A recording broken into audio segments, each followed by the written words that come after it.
Hartlike goeie dag, baie welkom. Ons is by lesing 34, 'n baie interessante onderwerp waaroor ons vandag gaan gesels. Ons het in lesing 33 gesels oor hoekom God ons gebede of gebede nie beantwoord nie, en ek het daarvoor baie skrif gegee en ek hoop jy geniet jou opdrag.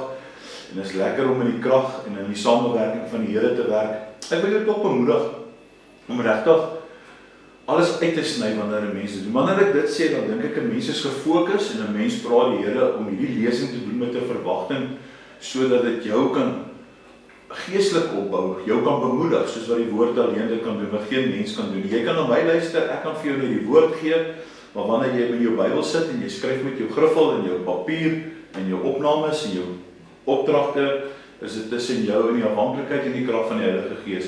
So daarom bid ek ook vanmôre dat hierdie vir jou oopgebreek sal word en dat hierdie woord dan vir jou regtig 'n groot betekenis sal hê, sodat jy ook 'n leermeester kan wees, want ek weet jy het ook 'n leerbare gees om ander dan te kan leer en in jou eie lewe sterk te staan.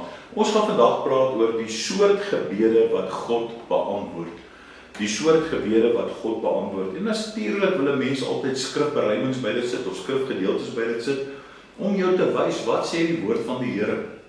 En dat dit nie uit die mense kom nie, maar dat dit uit die woord van die Here uitkom. Goed, so kom ons spring weg, dan praat ek met jou oor die eerste ene, en dit is gebed van 'n opregte persoon.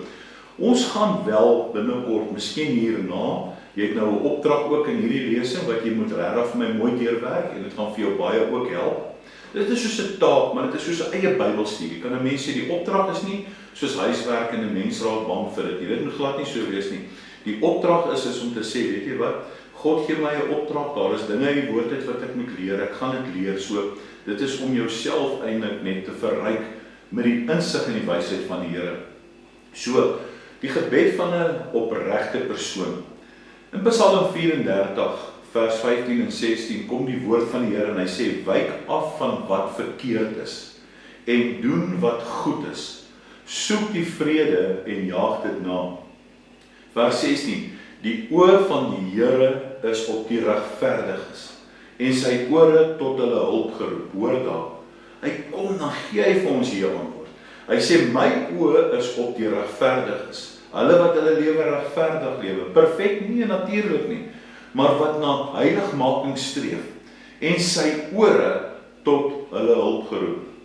In Spreuke 15 vers 29 kom die woord, hy sê die Here is ver van die goddelose, maar die gebed van 'n regverdige verhoor hy, of hoor hy.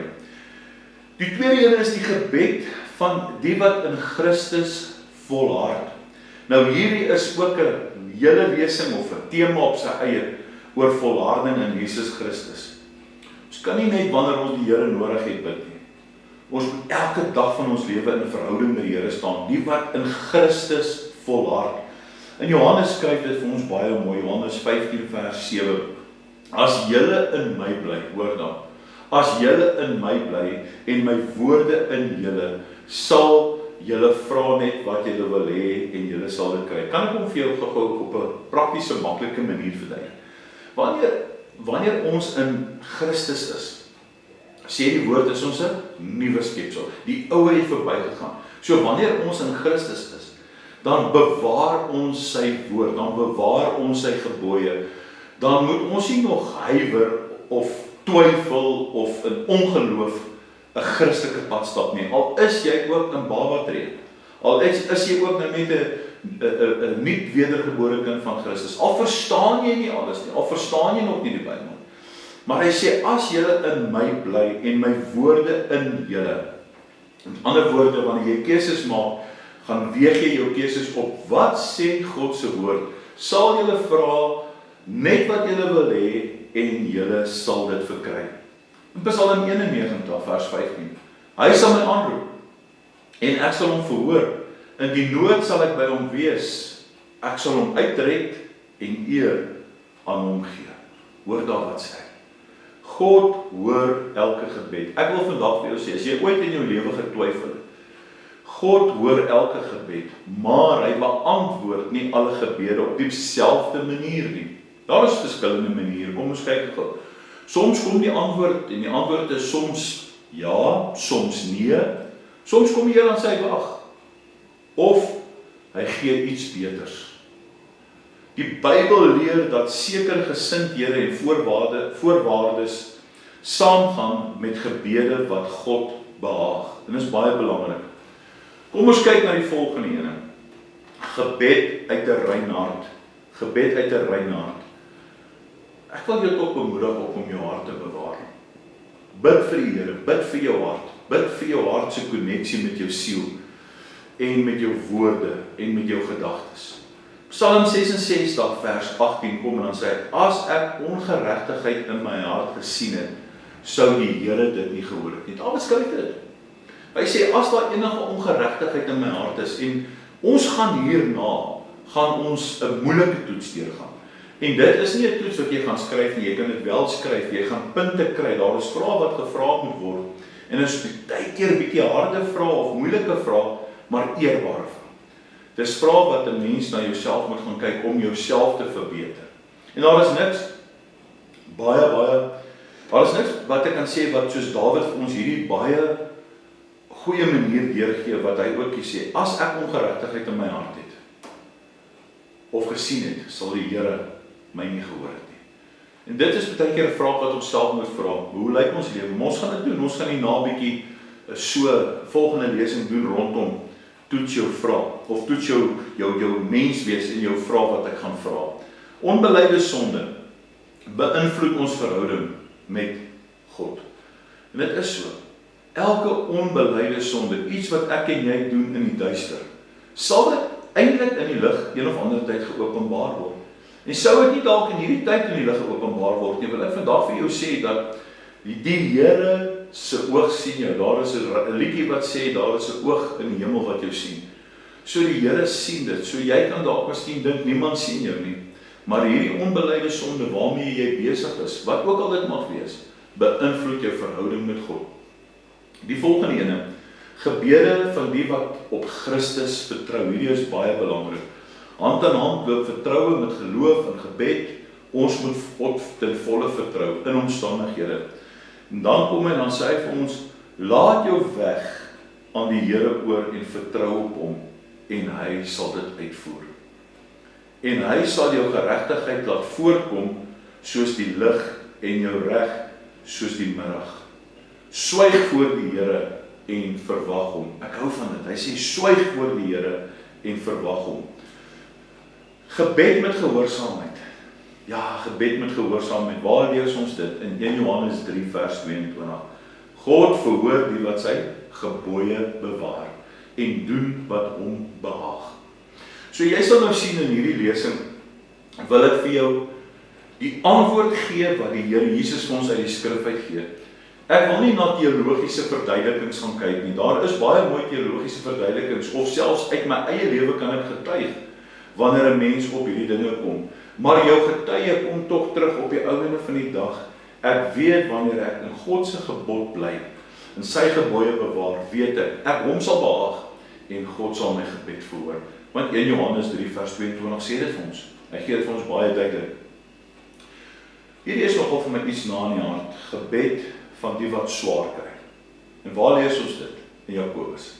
Jakobus 5 wel bekend. Hy sê, is daar iemand onder julle wat ly? Wat sê hy dan moet ons doen? As jy ly, as jy swaar kry, gee die woord vir ons 'n duidelike instruksie. Hy sê, laat hom bid. Laat hom bid. Is iemand opgeruim? As dit met jou goed gaan, as jy opgeruim, moet jy nie ophou bid nie. Hy sê, laat hom 'n psalm sing. Worship, aanbid die Here, as dit met jou goed gaan en as dit met jou swaar gaan. Gebede van die weduwees en die wees, hierdie is vir my kragtig. Hierdie is vir my baie mooi. Ou Testament, kom dit al deur. Eksodus 22 vers 22 en 23. Julle mag geen weduwee of wees verdruk nie. Hoor baie mooi. Ons moet omsien na die weduwees en die wees. Ons moet omsien na hulle wat alleen is, hulle wat swaar kry. Vers 23. Hy sê, as hulle op enige manier verdruk, waarlik, dan sal ek, as hulle na my roep, hulle geroep sekerlik verhoor. Hoor mooi. Kom ons kyk 'n bietjie daarna. Dis tog 'n opdrag van die Here. Dit is deel van 'n vyfvoudige bedieninge. Dit is deel van dit wat ons moet doen. Ons moet omsien na die wees en die weduwees. Ons moet omsien na die armes. Ons moet ons insig en ons wysheid daarvolgens gebruik. Maar ons moet ook vir hulle bid. Ons moet intree en ons harte moet oop wees vir hulle. Goed, kom ons beweeg aan. Mense, daar's baie. Weet jy, ek kan eintlik vir jou baie lank besig hou, maar ek wil jou al die prentjie skep. So ek gee vir jou die raamwerk. Ek dink jy kan al begin sien. En ek dink iewers was daar 'n raakvatter vers wat met jou al gepraat het en dalk vir jou gesê het, maar dis dalk hoekom die Here nie my gebede beantwoord of verhoor nie. Volharde gebed. Hierdie is uiters belangrik om in volharde gebed te bly. Nie net een keer 'n week of een keer wanneer jy so voel nie, want ek is 'n kind van die Here ken my, die Here ken my hart. Nee, 'n volharde gebed. Lukas 18. Jy kan dit gaan lees, Lukas 18 vers 1 tot 8, maar ek wil net hier vir jou gedeelte kom vertel. Jesus vertel die gelykenis van die weduwee. Hy kom en hy praat hier en hy vertel die gelykenis van die weduwee wat aangehou vra het. En jy kan dit gaan lees. Ek gaan dit nie nou vir jou lees nie ter wille van tyd. Jy moet dit gaan lees. Wat is die les dan wat ons daar uitleer? Wat wil ek vir jou sê? Moenie moed verloor nie. Want hierdie weduwee het nie moed verloor nie. Sy het bly bid. Sy het aangehou bid. Sy het aangehou klop aan die hemelse vensters, aan die hemelse deure. Sy het nie moed verloor nie. Al het dit met haar hoe swaar gegaan, het sy volhard in gebed. Want hierdie een is 'n ene wat baie altyd na my hart is. Gebed met dankbaarheid. Gebed met dankbaarheid. Waar kry ons dit? Wat is vir ons mooi? Filippense 4 vers 6. Wees oor niks besorg nie, maar laat julle begeertes in alles deur gebed en smeking met danksegging bekend word by God.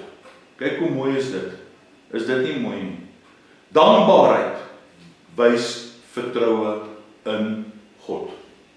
Dit beteken ek vertrou God. Ek sê vir God dankie vir dit wat hy doen. Hy bring, as ek 'n versoek in hom rig, kom hy en hy gee vir my antwoord op my gebede. Hy sê ja, hy sê nee, hy sê soms wag, maar weet jy wat, nog steeds gaan ek met dankbaarheid en ek toon dankbaarheid teenoor God.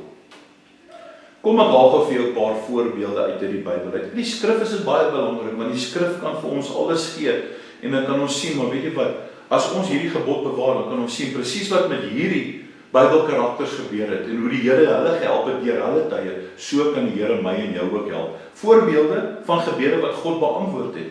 Kom ons kyk. Hanna, baie mooi. Het vir 'n seun gebid en God het haar gebed verhoor. Salomo het vir wysheid gebid en hy het dit ontvang. Salomo kon vir enigiets anders te gebid het, maar hy het gesê, Here, gee my die wysheid. Nou ja, Bybelkundiges en navorsers in die woord sê, daar sal nooit weer iemand so slim wees soos Salomo nie. Nooit. Ons het baie slim mense in hierdie wêreld. Maar Salomo was hierdie verskriklike ryk persoon, of ryk in wysheid gewees. So hy het hierdie wysheid gehad, hy was slim, baie slim gewees. Daniel het getrou gegaan, die woord sê 3 keer per dag gaan bid, hy het die vensters oopgemaak na die ooste kant van Jerusalem, en hy het gebid, ondanks sy vervolging. Hy het geweet, daar hang 'n swaard oor sy kop. Ons weet waar Daniel opgeëindig, maar nog steeds het hy gegaan en hy het gebid, gereeld, getrou gaan bid, tot die lewende God. Nehemia het vir leiding gebid, besluite wat hy moes neem, en hy het gegaan en gesê, Here, gee my leiding. Elia het vir reën gebid. Elia het gekom en hy het in die Baalprofete opgestaan en hy het gesê, kom ons kyk wie se God antwoord.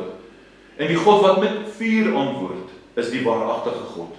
Sien julle daar, hoe kragtig dit is?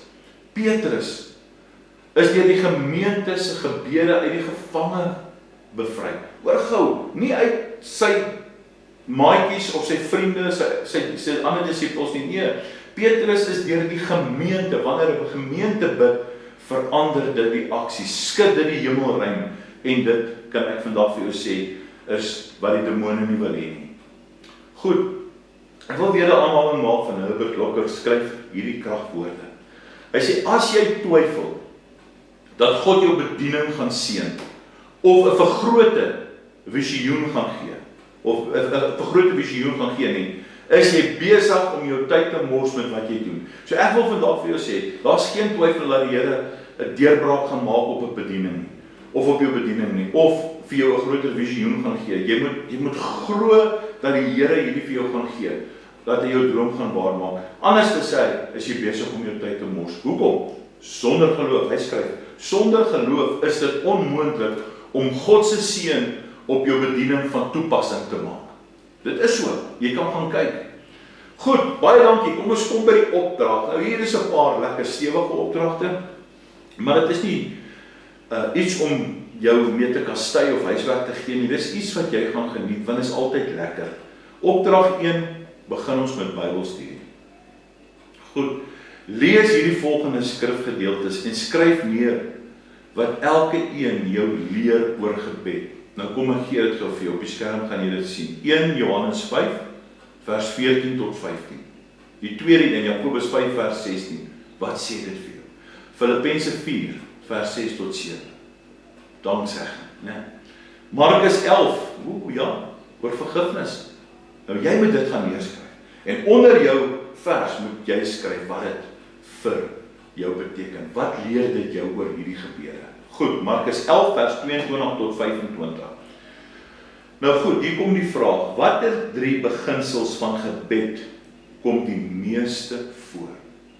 Watter 3 beginsels wat jy hier gaan neerskryf, kom die meeste voor? Jy gaan dit agterkom, jy gaan dit sien. Opdrag 2, kom ons kyk 'n bietjie, woordstudie. Skryf 'n kort verduideliking van die volgende woorde neer. Goed, so jy skryf vir my hierdie woord geloof, en dan skryf jy vir my 'n kort beskrywing of 'n verduideliking. Dus 1 is dan geloof, 2 is volharding, 3 is vergifnis, 4 is nederigheid, 5 is God se wil, en dan moet jy vir my ook, gee vir elke woord minstens 1 Bybelvers oor geloof, volharding. Jy kan natuurlik meer gee, maar ek soek net een wat ek kan sien, jy 'n bietjie navorsing op gaan doen, en wat jou gedryf het om dan ook jou verduideliking neer te kan skryf. Opdrag 3, karakterstudie, baie belangrik. Kies 1 Bybelse persoon uit hierdie volgende 4. En dan beantwoord jy die volgende vraag oor hulle. Goed, kom ek gee vir jou 4. Hanna, jy kan oor Hanna skryf. Jy kan oor al 4 skryf as jy wil. Jy kan oor Hanna skryf, jy kan oor Daniel skryf, jy kan oor Elia skryf en jy kan oor Nehemia skryf. Nou, antwoord dan vir my hierdie volgende vraag. Oor hulle, waarvoor het hy of sy gebid? Goed, hoe het God geantwoord? Hoe het God geantwoord? Wat leer dit jou oor gebed? Wat leer dit jou oor gebed? Opdrag 4, persoonlike toepassing. Hier kom weer 'n bietjie lekker lange. Skryf 'n gebed van ongeveer 200-300 woorde waarin jy God aanbid. Hoor mooi, so. Jy moet omtrent so 200-300 woorde skryf waarin jy God aanbid, jou sonde bely, dankie sê, jou persoonlike versoeke rig, afsluit deur God se wil eers te stel. Kan ek dit gou weer vir jou sê? 200-300 woorde waarin jy moet skryf hoe jy God aanbid, jou sonde bely, dankie sê, jou persoonlike versoeke bring en dan afsluit deur God se wil eers te stel. Werk lekker saam met die Here. Dis saam met wie jy werk. Jy werk saam met die Here, jy werk saam met die Heilige Gees. Baie dankie dat jy saam geluister het. Mag die Here jou seën tot 'n volgende keer. Amen.